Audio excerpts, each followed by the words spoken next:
우리에게 주님의 평화와 안식이 넘쳐날 줄로 믿습니다. 오늘 함께 읽은 말씀 가지고 주의 자취를 따라 이런 제목으로 함께 은혜를 나누려고 합니다. 사람은 무엇으로 사는가? 그런 질문 우리가 던져보지요. 구원받은 성도는 과연 이 땅을 어떻게 살아가야 하는가? 여러분 이런 질문을 대놓고 질문을 안 한다 할지라도 늘 마음속에 고민하고 계실 줄로 믿습니다. 언제나 그런 질문을 던져봐야 돼요. 오늘 이 순간에 이 땅을 살아가는 우리들, 그러나 우리의 신분은 저 하늘에 있는데 오늘 어떻게 살아가면 좋을까요? 늘 질문하고 오늘 매일매일의 순간에 하나님의 은혜와 하나님의 뜻을 구하는 우리들이 되어야 할 줄로 믿습니다.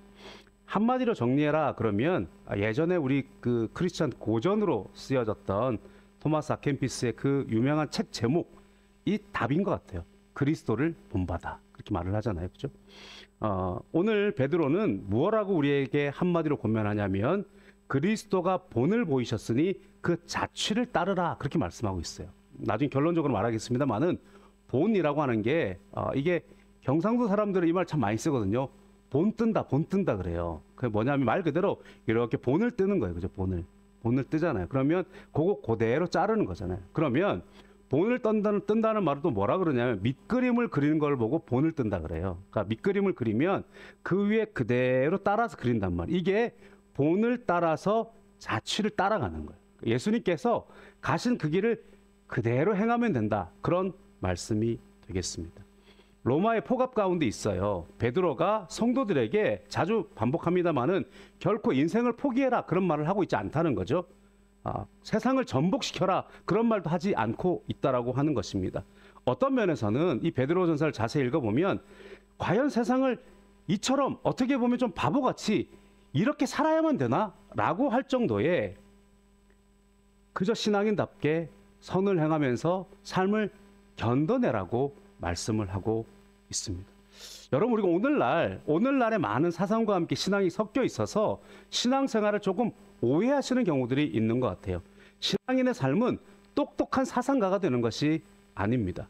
신앙인의 삶은 세상을 전복한 어떤 사회운동가가 되는 것도 아닙니다. 그렇다고 오늘은 다 그냥 지나가는 것이니까 저 영원한 천국의 내세만을 꿈꾸며 염세적으로 세상을 의미 없이 살아가라고 말씀하고 있지도 않습니다.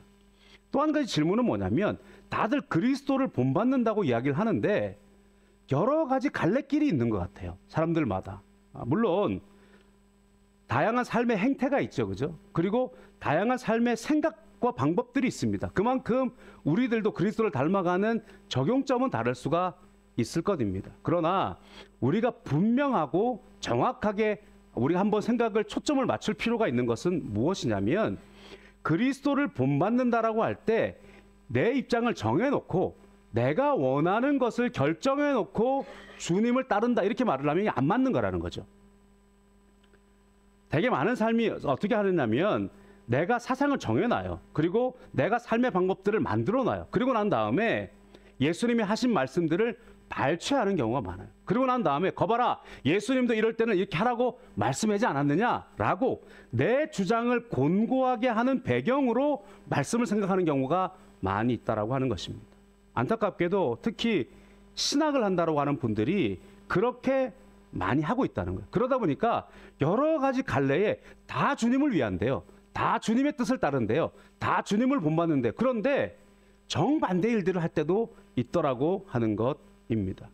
그렇기 때문에 우리가 말씀을 읽을 때, 기도응답을 받을 때 우리가 주의해야 되는 것은 뭐냐면요, 내가 답을 정해놓으면 안 돼요. 그리고 내가 원하는 방식을 딱 고정시켜 놓고 하나님을 거기에 맞추거나 말씀을, 그것의 근거를 찾기 위해서 성경 읽기나 묵상을 하면 안 된다는 것입니다. 말씀이 말씀하게 해야 돼요.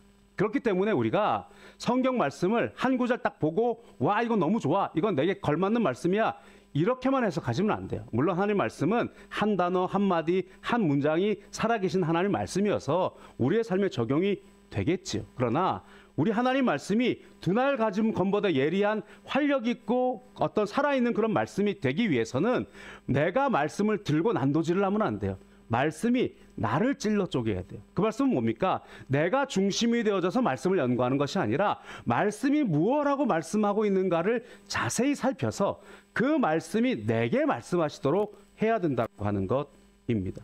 우리가 그것을 잘못 생각하고 말씀의 칼을 목적의 칼로 사용하고 있기 때문에 어떻게 되느냐? 이 칼을 가지고 다른 사람들을 찔러 쪼개는 칼로 사용할 때가 많다라고 하는 것입니다. 내 안에서 역사하시는 영의 음성, 그리고 내 안에서 또 말씀이 들려주고 있는 내 안의 육체적인 어떤 그런 욕망의 음성들을 분별하는 기준이 돼야 돼요. 그래서 믿는 사람들은요, 이 두 가지가 늘 공존하고 있잖아요. 영의 말씀이 내 가운데 계속해서 들려오기도 하지만 내 안에 있는 어떤 욕망의 이야기들도 있단 말이에요. 그런데 이것들을 분별하게 만드는 것이 살았고 활력이 있어서 두 날 가진 것보다 예리하여 우리를 찔러 쪼개는 말씀의 역할이라고 하는 것입니다. 그 칼은 내 손에 들려주면 안 됩니다. 그 칼은 하나님의 손에 들려줘야 됩니다. 그래서 하나님이 나를 찔러 쪼개고 하나님 나를 수술하시고 하나님 나를 살아나도록 해야 되는 것이죠. 예레미야 말씀 우리가 큐티 시간에 계속해서 보고 있는데요.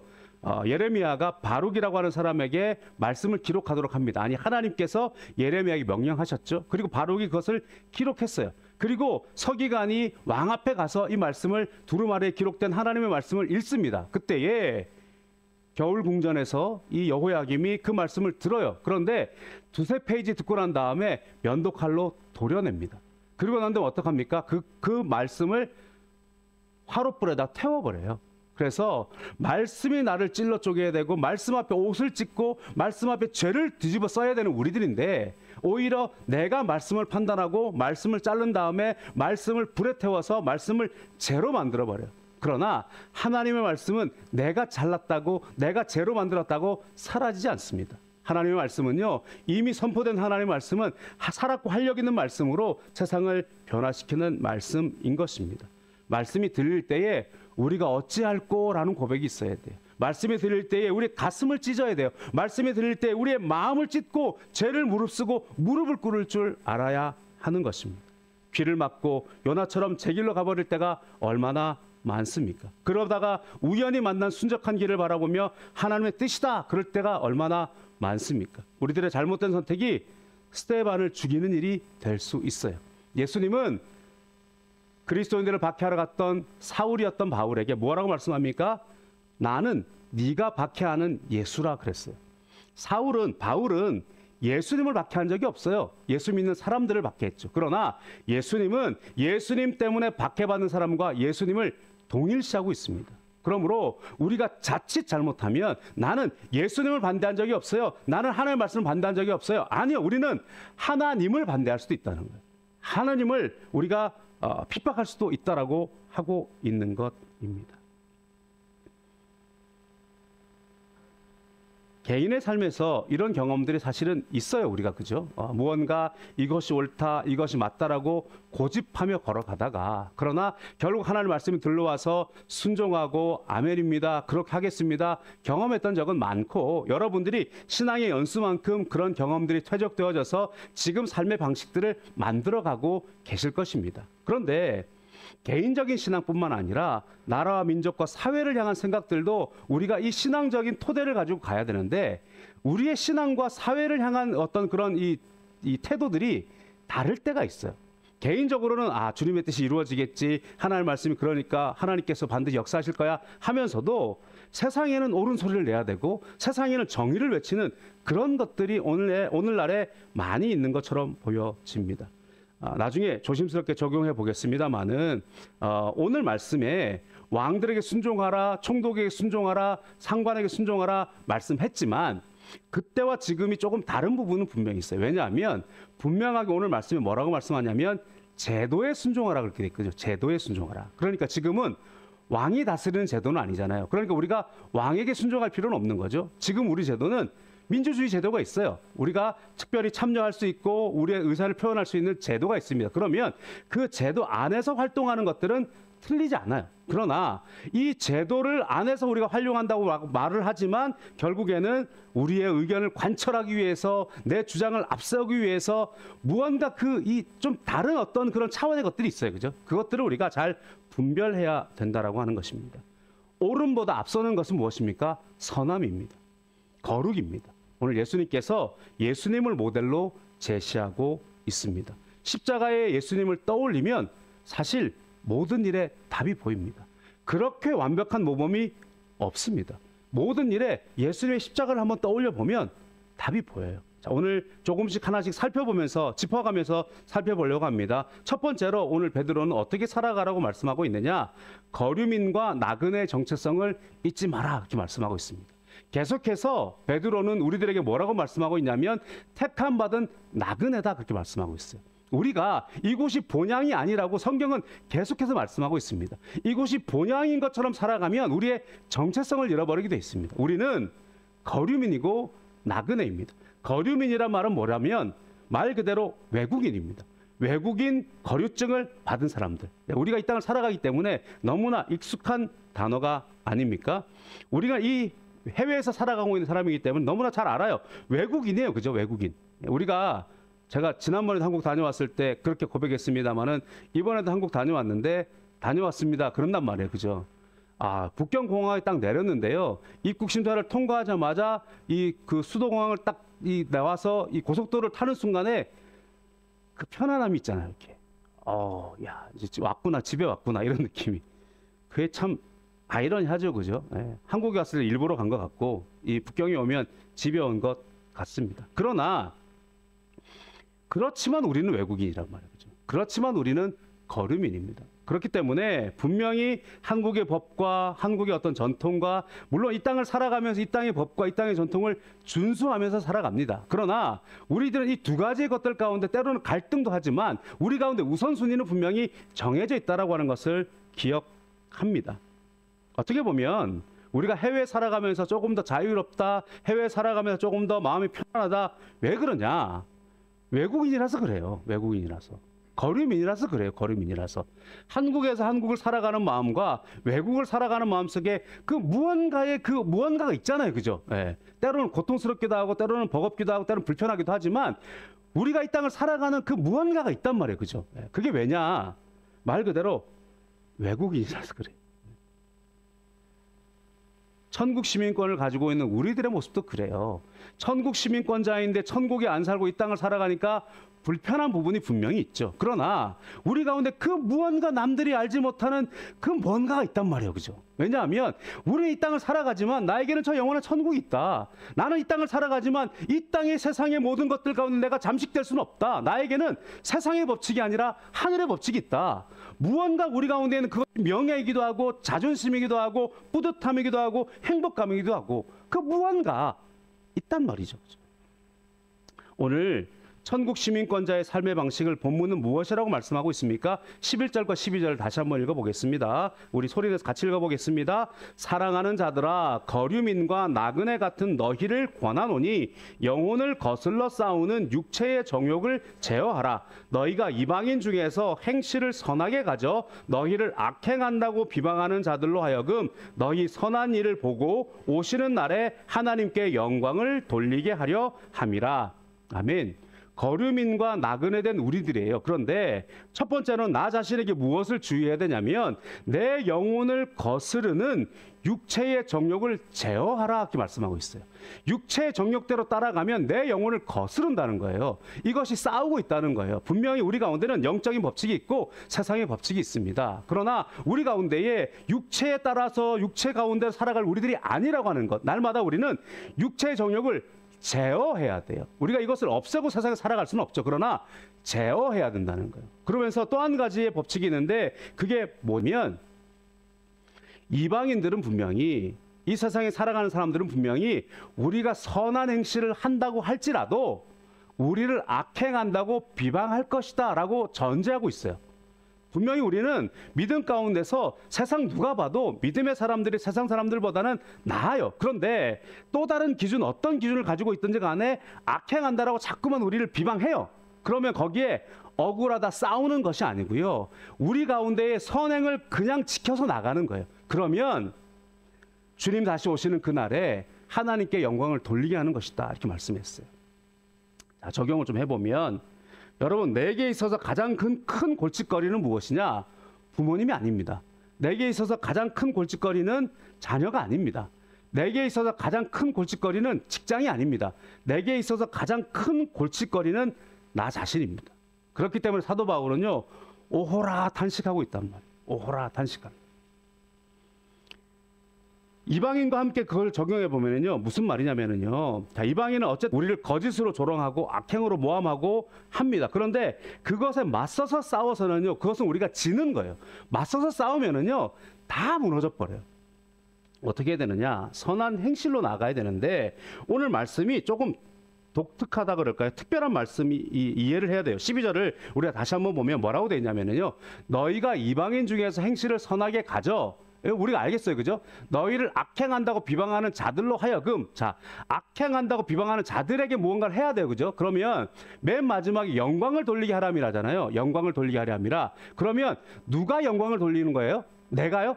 아니죠. 지금 이 문맥상으로 뭐라고 되어 있냐면, 너희를 악행한다고 비방하는 자들로 하여금 마지막에 영광을 돌리게 하람이잖아요. 그죠? 그 영광을 돌리는 것이 누구냐? 하나님께. 그죠? 이게 문법적으로 이해를 좀 해야 돼요. 그죠?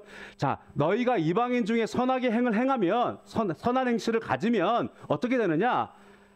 마지막에 하나님께 너희를 비방하는 자들이 영광을 돌리게 된다. 이 말이잖아요. 그죠? 이해했죠? 그죠? 자, 그러면 그 사람, 나는 선을 행했고 이 사람들은 나를 악행한다고 비방하는데, 주님이 오시는 날에 하나님께 이 사람들이 어떻게 영광을 돌려요? 이 사람들 다 지옥 가 있을 텐데. 그죠? 여기에 무언가 이 말씀에 비밀이 있다는 걸 알 수 있죠.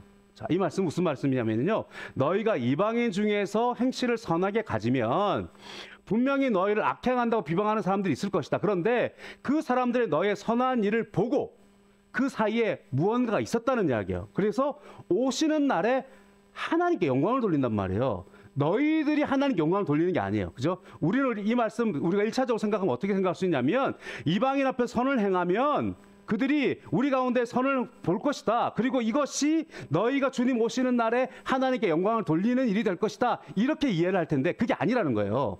우리에게 악행한다고 비방했던 사람이 우리의 선한 일을 보고 주님이 다시 오실 때 하나님께 영광을 돌린다는 거예요. 그 사이에 무슨 일이 있었느냐? 구원받았다는 이야기예요. 결국 그 구원의 영광이 어디서 나타나느냐? 그들이 계속해서 비방하고, 그들이 계속해서 우리 가운데 악행을 행함에도 불구하고 선을 행하고 선을 행하고 선을 행하고 선을 행하는 그것을 보고 주님 오시는 날에 그들이 그 자리에 서 있게 될 것이라. 그들이 우리의 선한 행실을 보고 구원받게 될 것이라는 거예요. 할렐루야. 우리는 거기까지 가야 돼요. 우리는 이 땅에서 이기는 자들이 아니라 그랬잖아요. 내가 세상을 이겼노라 그랬잖아요. 세상을 이긴 하나님의 자녀들이면 땅에서 싸워서 이기려고 그러면 안 돼요. 이미 이긴 자들로 이들을 구원하고 이들을 긍휼히 여기고 이들을 건져내는 삶을 걸어가야 된다고요. 그러면 그것을 위해서 선을 행하고 선을 행하고 선을 행하고, 억울한 일 당해도, 우리 가운데 어떤 비방을 당해도, 우리가 어떤 매를 맞아도 또 선을 행하고 또 선을 행하고 또 선을 행하고, 결국에 그것으로 이들이 감동되어져서 주님 만나는 것, 결국 이들이 감동되어져서 이것을 통하여서 하나님의 자녀들을 보면서 내가 주님을 만났습니다, 하나님이 참으로 선한 분인 줄을 이제 알겠습니다, 하나님께 영광 돌리는 것, 그것을 위해서라는 거예요. 우리들의 삶의 목적이 완전히 다르다는 거예요. 어떤 한 분이 저한테 심각하게 질문을 하셨어요. 질문을 했다기보다는 염려스러운 말씀을 하셨어요. 본인이 예수님을 믿고 평생 예수님을 믿었는데 이제 뭐 연세가 좀 드셔서 주님 오실 날이, 주님 배울 날이 가까이 왔는데 늘 마음에 영혼 구원의 열매가 없는 것이 죄송하다는 거예요. 전도도 하셨는데, 뭐 앞집 사람, 뒷집 사람 전도도 하셨는데 이분들 다 천국 가시고, 뭐 전도했는데 이게 교회를 다니다가 또 나고 하시는 분들 계시고 그러잖아요. 그러니까 내 주변에 뭐 어떤 분들은 그죠, 뭐 장로님 권사님 되시면 한 무리의 군단들이 있어요. 여러분 이해하시나요?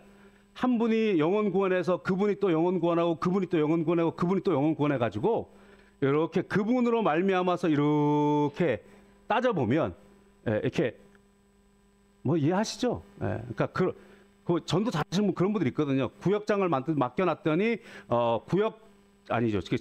은혜를 받아가지고 성령 충만 받고 은혜를 받았더니 두 사람을 전도해가지고 구역을 만들었고 그 사람들이 또 다시 막 전도해가지고 구역이 세 개 되면 지역되고 막 이러거든요. 지역장이 되고 그래가지고 이 지역이 막 넘쳐나가지고 지역을 분가하고 뭐 이런 분들이 있어요. 아마 그런 게 부러웠던 모양이죠, 그죠? 그런 분들도 있던데 나는 한다고 열심히 평생 퍼주고 전도하고 했는데 손꼽을 만큼밖에 안 되고 그나마 그 사람 중에 어떤 사람은 천국 가셨고 어떤 사람은 탈락되고 평생에 하나님만 뭔가 열매가 없다. 어떻게 하면 좋으냐. 뭐 그런 이야기를 제가 들은 적이 있어요. 그럼 어떻게 생각하십니까? 우리는 열매를 거뒀다 그러면 이렇게 익어 있는 열매를 이렇게 똑 따서 창고에 거둔 것만 열매를 거둔 걸로 생각해요. 그렇지 않습니다. 그래서 제가 제 이야기를 해드린 적이 있어요. 자, 저는 불교 가문에 태어나서 불교 가문이라고 할 수도 없죠. 어머니가 그냥 뭐 여러 가지 힘든 일에 이제 불교를 믿으셨고 아버지는 군인이셨고 어쨌든 예수님을 안 믿는 가정에서 예수님을 믿게 됐는데 결과적으로 그 마지막에 사람들이 생각하는 영혼의 어떤 그 딱 결실을 맺은 것은 누가 맺었느냐? 제가 혼자 갔어요. 결국에는 여러 가지 과정 속에서 예수님을 믿어야 되겠다. 그러고 네가 다니는 교회 어디냐? 몇 시냐? 그러고 제 발로 찾아갔단 말이에요. 그러면 제 영혼의 구원의 열매는 누가 거둘까요? 아무도 못 받나? 아니에요. 저는 가만히 생각해 봐요. 제 영혼의 구원의 첫 번째 씨앗을 뿌린 분은 외할머니세요. 외할머니가 저한테 교회 가자, 예수 믿어라 말씀은 안 하셨어요. 그런데 전에도 말씀드렸지만 마룻바닥에 언제나 할머니의 저는 모습에 교회 가 있는 모습을 기억한단 말이에요. 뿐만 아니라 아파트 살 때 제 앞집에 저희 친구네 그 집안에서 유치부 때 교회 한번 끌고 간 기억 나요. 그런데 크리스마스라고 교회 갔더니 왜 이렇게 그 단독 건물 있는 교회는 이렇게 뒤로 해가지고 성가대들 들어가는 길 있잖아요. 마당으로 해가지고 이렇게 들어가는 그리로 데리고 나가가지고 첫날인데 유치부인데 첫날인데 나 아무것도 안 했는데 깜깜한 데로 데리고 들어가더니 갑자기 뒤에서 무대로 확 밀어요. 뭘 하래? 난 아무것도 모르는데. 그래가지고 굉장히 싫었던 기억이 있습니다. 어찌 보면 교회에 대한 안 좋은 기억이 있을 수 있어요. 어쨌든 그런데 지나고 보면 어쨌든 그래서 처음 교회를 간 거 아니에요. 초등학교 때 저를 어쨌든 별로 친하지도 않은 친구인데 잠깐 친해서 1년 동안 저를 주일학교 데리고 다니는 친구 하나 있었어요. 중학교 1학년 때 또 이렇게 교회를 다녔던 친구, 그 중학교 있을 때 제가 좀 이렇게 어긋나려고 할 때 그 친구의 한심한 눈초리 때문에 제 마음이 꽂혀서 그 마음 때문에 제가 제 발로 교회를 찾아갔다 그랬잖아요. 자, 그러면 뭐 그 사이에 저희 작은 고모는 예수 믿는데 저기 오빠네 친구 보내시고 사람 보내시고 전도하고 어머니가 막 뭐라 그러고 화내고 그랬던 기억도 있거든요. 그 모든 것이 결실한 거예요. 그죠? 그래서 나는 씨 뿌리고 누구는 물 주고 그죠? 그러나 자라게 하시고 거두는 것은 하나님이시란 말. 사실 영혼 구원의 열매의 결실의 영광을 받으실 것은 다 하나님이에요. 우리가 한 게 아니에요. 우리는 정말로 어떻게 보면 어떤 뭐 운이 좋아서 운이라 그러면 안 되죠. 웬 은혜인지 다른 사람들이 다 결실시켜 놓은 거 내가 똑 따오는 경우 있어요. 이거 가지고 내가 전도했다 그러면 안 된단 말이에요. 수많은 사람들이 말씀을 전하고 수많은 사람들이 사랑을 행하고 수많은 사람들이 위하여 기도하고 한 영혼 구원하는 데는요. 한 사람의 정성으로 되는 게 아니에요. 수많은 사람들이 씨 뿌리고 물 주고 수많은 사람들이 사랑 베풀고 해서 그게 자라서 결실을 한 거란 말이에요. 그래서 분명히 그렇게 사랑 베푸시고 나아가서 길에 전도하시고 그렇게 봉사하시고 그 열매들이 다 있습니다. 걱정하지 마십시오. 제가 그렇게 권면해 드린 적이 있습니다. 우리의 눈이 영혼 구원에 초점이 맞춰져 있어야 돼요. 그렇죠? 역으로 여러분 한번 생각해 보십시오. 우리가 살아가는 모습이 누군가에게 그렇기 때문에 선을 행하라는 이야기인데 우리가 살아가는 모습이 역으로 한 영혼을 실족시키는 데 사용될 수 있다는 거예요. 우리가 살아가는 모습이 누군가는 씨 뿌리고 누군가는 물 주고 누군가는 자라게 하고 누군가는 애를 쓰고 있는데 그 자라나게 함에 무언가 가지 하나를 자르는 일을 우리가 할 수도 있다는 거예요. 나 때문에 뿌리까지 씨가 마르는 경우는 잘 없겠지만 누군가는 나에게 실망해서, 누군가에게는 내 어떤 행동 때문에 문제를 삼아서 상처를 입어서 주님께 나오지 못하게 되는 경우도 있다는 거예요. 자, 이것을 제가 어느 교회의 이야기를 좀 들었는데 이것도 마찬가지로 한번 적용을 해봅시다. 자, 어느 교회에 누가 옳으냐는 다툼이 있었어요. 그죠? 목사님과 장로님 다툼이 있습니다. 다툼이 있어요. 자, 쌍방에 막 다툼이 있는데 중재가 잘 안 돼요. 그래서 중재를 하기 위해서 교단이 나섰어요. 교단이 나섰는데 뭐 둘 다 나갈 수도 없고 있을 수도 없고 뭐 그래서 해결이 안 되니까 교단이 나와서 쌍방에다가 다 징계를 줬어요. 목사님한테는 3개월간 목회 정지, 그리고 장로님들과 어떤 그런 중직들한테는 3개월간 치리 정지, 이 징계라는 게 있거든요, 교회 안에도. 그래서 두 부류 다 교회를 못 나와요. 예. 그리고 이제 3개월이 지나는 거예요. 자, 여러분 생각해 보십시오. 분명히 이게 지금 무슨 일로 나왔냐면 누가 옳으냐의 문제로 싸운 거거든요, 분명히. 교회 안에 목회자가 이런 거 잘못됐다. 누가 옳으냐, 그죠? 교회 안에 장로님들이 이런 것도 잘못됐습니다. 옳으냐? 그러니까 이제 이파 저파가 갈라지는 거 아니에요. 그래서 틀린 말은 아무도 안 했다니까요. 다 옳은 이야기 한다니까요. 그런데 서로 옳다고 싸우다가 무슨 일이 생기느냐? 그 교회, A 교회, 맨날 싸우는 교회네, 교회 안 나가요. 그렇게 싸우는 두 부류가, 그 두 부류는 열심히 싸울 수 있겠죠. 그런데 두 부류가 열심히 싸우고 있는 동안에 나머지 연약한 성도들은요, 그 교회를 떠나기 시작해요. 그것이 지역사회에 팽배해가지고 교회는 맨날 싸우는 것이라고 인식을 줘요. 영혼 구원의 이 모든 씨앗을 하나씩 빼먹는 행위들을 우리가 할 수 있다는 거예요. 여러분, 우리의 판단의 기준이 옳고 그르냐 있으면 안 돼요. 선이냐 아니냐 있어야 돼요. 우리의 판단의 기준이 옳고 그름과 선과 악은 다른 문제예요. 그런데 우리는요, 무엇이 옳다, 내가 옳다 그르다의 OX의 문제를 따지다가 생명을 잃어버려요. 이것을 우리가 주의해야 한다는 것입니다. 행정상은 마무리하겠죠. 쌍방이 징계받았으니까 이제 다 마무리했습니다. 자, 이제 다 끝난 겁니다. 다시 반론하지 마십시오. 그 과정 속에 입은 상처는 어떡합니까? 그 과정 속에 이미 실추된 교회는 어떡합니까? 그 과정 속에 아마도 모르긴 몰라도 그 교회가 향후 몇 년간은 전도 안 될 거예요. 우리에게 기준이 분명하게 달라져야 돼요. 무엇이 옳고 그러냐가 아닙니다. 무엇이 선이냐, 무엇이 덕이냐, 무엇이 생명을 살리는 것이냐. 우리의 기준에 가장 우선시 되어야 되는 것은요, 영혼 구원이에요. 우리의 기준에 가장 우선시 되어야 되는 것은요, 하나님과의 친밀감이에요. 하나님과의 친밀감이 깨진단 말이에요.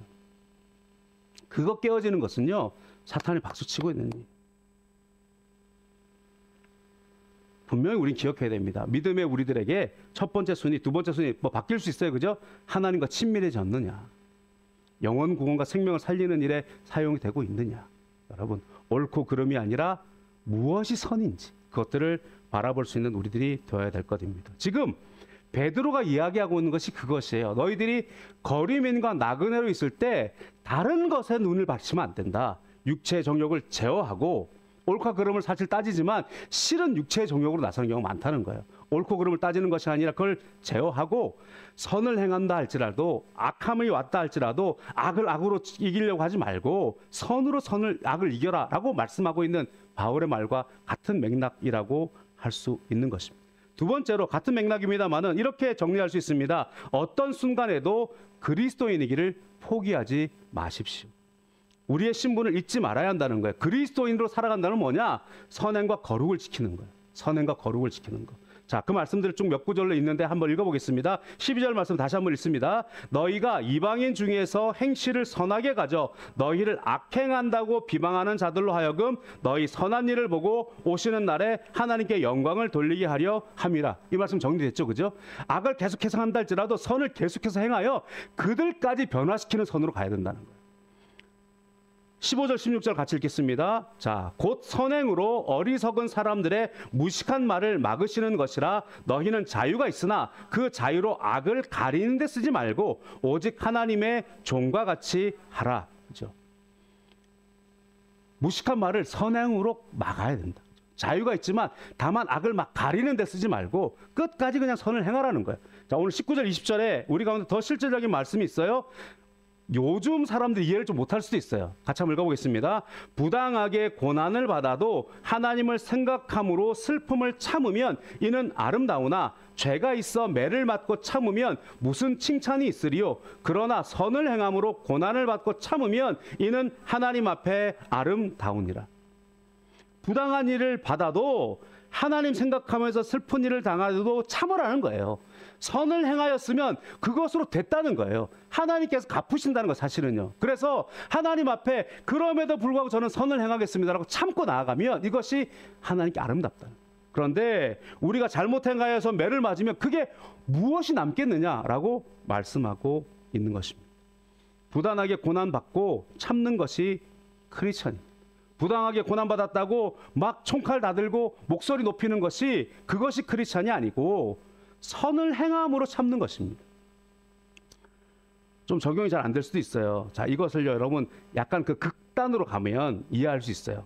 선교 생각해보세요. 선교. 그죠? 우리가 그 아우카족을 선교했던 그 짐 엘리엇과 그 뒤를 이어갔던 엘리자베스 엘리엇의 이야기를 우리가 알고 있단 말이에요. 아우카족의 복음을 증거하러 갔어요. 그들이 식인종 부족이라 그를 죽입니다. 그런데 서리에 총이 있는데도 영혼 구원을 위해서 온 사람들이 그들을 죽여 지옥으로 보낼 수 없다. 나는 천국 가니까. 그래서 안 쐈다는 거잖아요. 그러면서 모든 나라가 모든 신문이 이 능력 있는 젊은이들이 안타깝게 죽었다. 이 능력 있는 젊은이들이 헛되게 죽었다. 얼마나 허비한 거냐 그랬다는 거 아닙니까? 그러나 엘리자베스 엘리엇과 그 가족들이 자녀들을 데리고 또다시 그곳으로 들어갔어요. 목숨 걸고. 그런데 마침 그곳에 하나님의 은혜가 있는 건 뭐냐면 아녀자들과 이 아이들은 죽이지 않는 법칙이 있다는 거예요. 그래서 그들이 살아 있었는데 나중에 그들의 가족인 걸 알게 되고 물었다는 거예요. 그들의 시체를 봤을 때 분명히 총이 있었다. 왜 우리를 쏘지 않았느냐? 우리는 그리스도의 사랑을 전하러 온 것이다. 여러분, 복음은요, 총칼 들고 포갑으로 복음 전하는 거 아닙니다. 여러분, 역사상에 총칼 들고 포갑으로 정한 복음은요, 다 변질됐어요. 복음은 하나님의 구원할 사람들이 있습니다. 그곳에 선교사들이 들어갑니다. 순교당합니다. 그러면 어떡합니까? 또다시 선교사들이 들어갑니다. 또다시 순교당합니다. 또다시 선교사들이 들어갑니다. 순교당합니다. 그 순교의 피로 복음을 전하는 거예요. 싸워서 이기는 것이 아니라 강대국이었어요. 그런데 그곳에 가서 선교를 했어요. 순교를 당했어. 우리 민족을 죽였어? 너네 죽어봐라. 폭격하고. 그렇게 해서는 선교 안 됩니다. 선교는 목숨 걸고 가서 복음 전하다가 선을 행하다가 죽임 당하면 그런 거예요. 스데반이 저들의 죄를 저들에게 돌리지 마옵소서 하고 순교 당하는 것처럼 그렇게 당하는 것입니다. 여러분, 믿음 때문에 박해당하는 것은요, 억울한 것이 아니라 믿음 때문에 박해당하는 것은요, 주님 바라보고 견디며 그것으로 복음 전하기를 주님 앞에 맡겨드리는 거예요. 세상의 법칙도 마찬가지예요. 크리스천들이 세상을 바꾸는 방법은요, 포갑에 한가하는 게 아니에요. 크리스천들이 세상을 바꾸는 방법은요, 무언가 이 구테타를 일으키는 게 아니에요. 크리스천들이 세상을 바꾸는 것은 어떤 테러를 행하는 것이 아니에요. 오늘도 선을 행하고, 오늘도 선을 행하고, 아무리 우리를 악평하고, 아무리 우리를 비난하고, 아무리 우리를 조롱하고, 아무리 우리를 속인다 할지라도 나는 그 길을 걸어간다는 거예요. 그래서 주님 닮은 그 길을 걸어가면 결국에 이 사람들은 세상이 감당이 안 되는구나. 이 사람들의 평안이 어디에 있느냐? 이 사람들의 거룩이 어디 있느냐? 이 사람들의 생명력이 과연 어디에 있는 것이냐? 궁금하기 시작하다는 거예요. 그리고 복음 앞에 나오게 된다는 거죠. 여러분, 지금 이 로마의 박해 가운데 있었던 이 서신서 이야기 아닙니까? 계속해서 로마의 박해 이야기를 합니다. AD 60년경에 네로 황제로 인하여서 박해가 시작됐어요. AD 313년까지 박해는 계속됐다니까요. 이 베드로전서, 베드로전후서가 기록되고 난 다음에 거의 250년 가까이를 계속해서 박해가 있었어요. 그런데 이들이 그렇게 무슨 어떤 특공단을 만들어서 어떤 테러를 만들어서 어떤 구테타단을 만들어서 그렇게 복음을 전한 게 아니잖아요. 순교하고 또 순교하고 또 순교하고 믿음 지키고 선을 행하고 결국에 황제들이 본 거예요. 박해를 당할수록 믿음은 더 많이 퍼져나가고 박해를 당할수록 믿음의 숫자는 더 늘어나고 과연 이것이 무엇인가 결국에 공인을 해줬어요. 그리고 또다시 50년이 지나고 난 다음에 그것을 국교로 받아들였다. 물론 정치적인 여러 가지 색깔들이 있을 수 있겠죠. 그러나 그들이 그 맥락 속에서 그것을 받아들일 수밖에 없는 것은 크리스찬들의 세상이 말할 수 없는 그 힘과 세상이 감당할 수 없는 그 선함 때문에 결국에 이것이 우리에게 유용하다로 받아들이는 거란 말이에요. 오늘 우리가 세상을 바꾸는 방법도 마찬가지입니다. 복음은 생명력으로 전해지는 거예요. 복음은 부활을 믿는 거예요. 복음은 예수가 죽음으로 부활하심으로 내가 살았다는 걸 믿는 거예요. 그러면 복음은 내가 죽으면 예수가 살아난다고 믿는 거예요. 내가 죽음으로 네가 살아난다고 믿는 거예요. 오늘도 그 생명력을 가지고 죽기를 두려워하지 않는 것, 반드시 하나님께 우리 가운데 복을 준다는 걸 믿는 것, 그것이 믿음인 줄로 믿습니다. 세 번째로 제도에 순복해라 그렇게 말씀하고 있어요. 13절 14절입니다. 인간의 모든 제도를 주를 위하여 순종하되 혹은 위에 있는 왕이나 혹은 그가 악행하는 자를 징벌하고 선행하는 자를 포상하기 위하여 보낸 총독에게 하라. 상관에 대한 이야기도 따라 나왔죠. 상관이 바르게 행하는 상관이 아니라고 할지라도 우리가 고난을 당하는 것을 참으면 상급이 있다. 그렇게 말씀을 했어요. 그런데 아까 말씀드린 것처럼 단순히 지금 윗사람들한테 순종하라라고 적용하기에는 조금 차이가 있는 부분이 있다 그랬잖아요. 아까 지금 13절에 보니까 뭐라고 돼 있냐면 다시 한번 읽어보면 인간의 모든 제도를 이렇게 돼 있어요. 그죠? 인간의 모든 제도를 주를 위하여 순종하되 이렇게 있단 말이에요. 그러면 오늘날의 제도는 왕을 섬기는 제도는 아니란 말이에요. 그러면 민주주의에 어떻게 우리가 참여할 것인가에 대한 부분은 적용하는 부분에 고민할 수 있습니다. 고민해야 합니다. 그래서 우리 가운데는 제도가 있어요. 그죠? 그래서 정당 정치가 있고 그것들에 대해서 우리가 합당한 일들을 해야 됩니다. 그런데 하나님의 말씀을 내 중심으로 왜곡시키면 안 되는 것 마찬가지로 제도를 사용하는 것도 내 주장 펼치고 내 고집 만들고 하는 것으로 악용하면 안 된다는 거예요. 지난 6월 달인가 이제 그 광화문 거리를 이렇게 지나갈 때가 있었어요. 뭐 저는 정치 색깔이 좀 없는 사람이어서 그 길을 지나가는데요. 약간 실소가 나오더라고요. 실소가. 여기에도 한 무더기 모여 계세요. 무더기라고 해주세요. 한 무리가 모여 계시고요. 여기에도 한 무리가 모여 계세요. 가운데 길은 터 있는데 양쪽으로 집회를 하세요. 근데 양쪽이 다른 진영이세요. 정책이 없어요. 그 중간에 이제 막 이렇게 뭐 박수도 치고 뭐 이렇게 외치기도 하시는데 그거 하면서 하루 종일 보낼 수는 없잖아요. 그러니까 웬 유튜버 같은 사람이 하나 나와가지고 막 인터뷰를 하더만요. 인터뷰를 막 하는데 뭐 어르신 지금 왜 나오셨어? 뭐 이러면서 뭐 아이고 그렇지 뭐 아무개 죽이려고 나왔지 뭐 이러고 있는 거예요. 그러면서 여러분 이 어르신이 뭘 한다고 왔습니다. 와 뭡니까 그게? 이쪽에서 뭐 하고 있느냐? 뭐 또 노래 막 만들어 부르면서 그러고 있는 거예요. 그러니까 물론 누군가를 주적으로 삼는 것이 응집하는 힘이 있습니다. 그런데 분명한 정책과 분명한 판단과 그것에 대한 내 의지를 표명하는 것. 물론 어떤 그런 함께 해야 되는 어떤 그런 무리의 힘이 필요하니까 모일 수는 있죠. 그러나 지금의 모습은 이렇게 지나가는데 왜 데모를 하고 계시는지 이분들이 과연 어느 진영인지까지도 헷갈리는 거예요. 그런 모습은 우리가 무언가 고민하고 기도해야 되는 문제가 아니겠습니까? 우리는 뭐 복잡한 정치하긴 할 거 없고요. 성경에 만들어져 있는 원리들은 우리가 기억해야 됩니다. 윗사람 공경하고 세워진 질서에 순종하는 것, 성경의 원리를 행하는 것을 우리가 지켜나가야 될 것입니다. 네 번째로 이 한마디면 다 정리가 됩니다. 예수님의 자취를 따라야 합니다. 21절에서 25절에 이렇게 말씀하고 있지. 이거 소리내서 같이 한번 읽어볼게요. 다시 한번. 이를 위하여 너희가 부르심을 받았으니 그리스도도 너희를 위하여 고난을 받으사 너희에게 본을 끼쳐 그 자취를 따라오게 하려 하셨느니라. 여기서 한번 끊을게요. 자, 아까 설명한 것처럼 본을 그렸다는 본을, 그리고 그 자취를 그대로 따라서 그리면 된다는 거예요. 우리 예수님께서 그것을 위하여 우리 가운데 본을 보이셨다는 거예요. 그리고 예수님이 가신 그 길을 그대로 따라오라고 했다는 거예요. 그것을 위하여 너희가 부르심을 받았다 이렇게 말씀했잖아요. 자, 그 내용이 22절 이하에 나오는 거예요. 같이 읽습니다. 그는 죄를 범하지 아니하시고 그 입에 거짓도 없으시며 욕을 당하시되 맞대어 욕하지 아니하시고 고난을 당하시되 위협하지 아니하시고 오직 공의로 심판하시는 이에게 부탁하시며 친히 나무에 달려 그 몸으로 우리 죄를 담당하셨으니 이는 우리로 죄에 대하여 죽고 의에 대하여 살게 하려 하심이라. 그가 채찍에 맞음으로 너희는 나음을 얻었나니 너희가 전에는 양과 같이 길을 잃었더니 이제는 너희 영혼의 목자와 감독 되신 이에게 돌아왔느니라. 본을 보인다는 것은 백기라는 거예요. 본을 보인다는 것은요, 그대로 따라서 그린다는 거예요. 예수님을 그대로 따르라는 것입니다.